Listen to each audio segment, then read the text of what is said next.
कार्तिक मास का समय था। दीपों की रोशनी से धरती जगमगा रही थी। हर घर में भक्ति और श्रद्धा का माहौल था।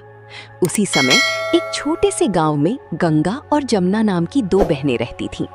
गंगा बड़ी थी, शांत, धैर्यवान और भगवान की सच्ची भक्त। वो रोज सुबह जल्दी उठकर स्नान करती, दीप जलाती और पूरे मन से भगवान का स्मरण करती। जमुना छोटी थी, थोड़ी चंचल और लापरवाह। उसे भक्ति में खास रुचि नहीं थी। वो अक्सर गंगा का मजाक उड़ाते हुए कहती, दीदी, इतना सब करने से क्या मिलता है? गंगा मुस्कुराकर कहती, कार्तिक मास में किया गया एक छोटा सा पुण्य भी कई गुना फल देता है। एक दिन कार्तिक पूर्णिमा नजदीक थी। गंगा ने जमुना से कहा, चलो बहन, आज नदी में स्नान करेंगे, दीपदान करेंगे, बहुत पुण्य मिलेगा। जमुना ने हंसते हुए मना कर दिया, मुझे इतनी ठंड में पानी में नहीं जाना, तुम जाओ। गंगा अकेली ही नदी पर गई। उसने विधि विधान से स्नान किया, भगवान का नाम लिया और दीप जलाकर नदी में प्रवाहित कर दिया। उसके चेहरे पर अद्भुत शांति थी। उधर जमुना घर पर ही रही, लेकिन जैसी जैसी शाम हुई उसके मन में अजीब बेचैनी होने लगी। उसने सोचा, दीदी रोज ये सब करती हैं, शायद सच में इसमें कुछ खास है। अगले दिन फिर गंगा स्नान के लिए जाने लगी।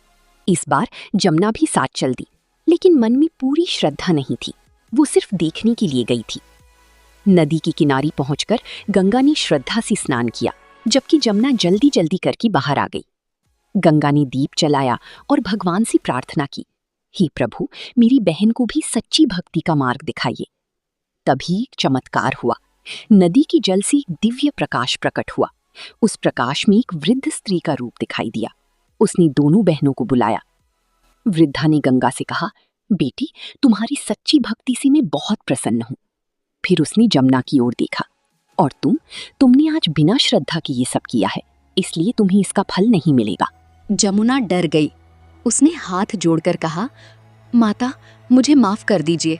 मैं अब समझ गई हूं कि भक्ति सिर्फ दिखावा नहीं, दिल से होनी चाहिए। वृद्धा मुस्कुराई और बोली, जब मन से सच्ची भावना आती है तभी भगवान कृपा करते हैं। कार्तिक मास का महत्व भी यही सिखाता है। इतना कहकर वो दिव्य रूप अचानक गायब हो गया। दोनों बहनें समझ गईं कि वो कोई साधारण स्त्री नहीं, स्वयं देवी का रूप थी। उस दिन के बाद जमुना पूरी तरह बदल गई।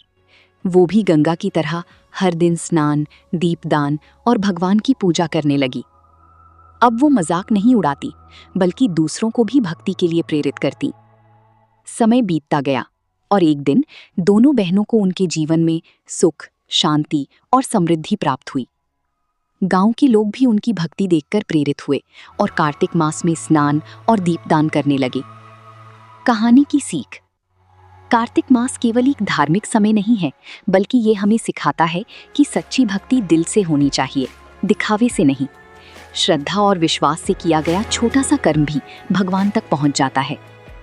सच्ची श्रद्धा ही सबसे बड़ा पुण्य है। भक्ति में मन की शुद्धता सबसे जरूरी है और भगवान हमेशा सच्चे भक्तों की पुकार सुनते हैं।